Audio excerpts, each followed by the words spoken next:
అందరికీ నమస్కారం. నా పేరు కే జయశ్రీ. నేను 7వ తరగతి చదువుతున్నాను. నేను ఇప్పుడు చేయబోయేది ఏంటంటే ఎంఎస్ ఎక్సెల్ చేశాను. ఎలా చేశానో చూడండి. నేను నా పేరు, నా క్లాసు పెట్టుకున్నాను.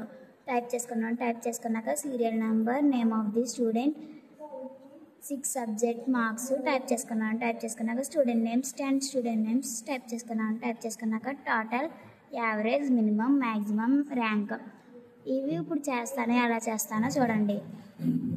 Is equal to sum, open bracket, all subjects select చేసుకొని ఎంటర్ నొక్కితే అలా టోటల్ అన్నది వచ్చేస్తుంది. బ్యాక్ ప్లస్ వచ్చాక 2 టైమ్స్ క్లిక్ చేస్తే అందరికీ వచ్చేస్తుంది. యావరేజ్ ఎలా చేస్తున్నానో చూడండి. Is equal to average, open bracket, total select చేసుకొని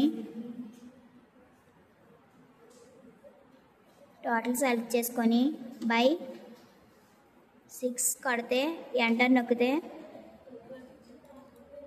యావరేజ్ అన్నది వస్తుంది. అప్పుడు 2 టైమ్స్ క్లిక్ చేస్తే బ్లాక్ ప్లస్ వచ్చినప్పుడు యావరేజ్ అందరికీ వస్తుంది. మినిమం చేస్తాను. ఎలా చేస్తున్నానో చూడండి. Is equal to minimum, open bracket, all subjects select చేసుకొని ఎంటర్ నొక్కితే ఇలా వస్తుంది. మ్యాక్సిమం ఎలా చేస్తున్నానో చూడండి. Is equal to maximum, open bracket, all subjects select చేసుకొని ఎంటర్ కొడితే ఇలా వస్తుంది.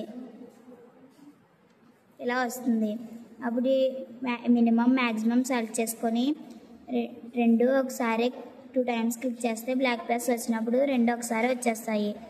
ర్యాంక్ ఎలా చేస్తున్నానో చూడండి. ఈజ్ ఈక్వల్ టు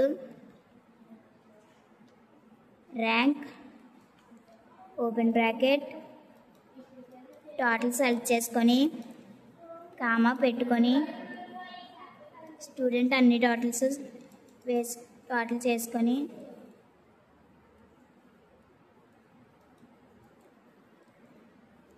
ఫస్ట్కి వచ్చి F4 నొక్కితే మళ్ళీ లాస్ట్కి వెళ్ళి కామా 0 నొక్కితే ఎంటర్ నొక్కితే ర్యాంక్ అన్నది వస్తుంది. అందరికీ రావాలంటే బ్లాక్ ప్లస్ వచ్చినప్పుడు 2 టైమ్స్ క్లిక్ చేస్తే అందరికీ వస్తుంది. ఇలా నేను సింపుల్గా ఎక్సెల్ అన్నది ఇలా చేశాను. Thank you.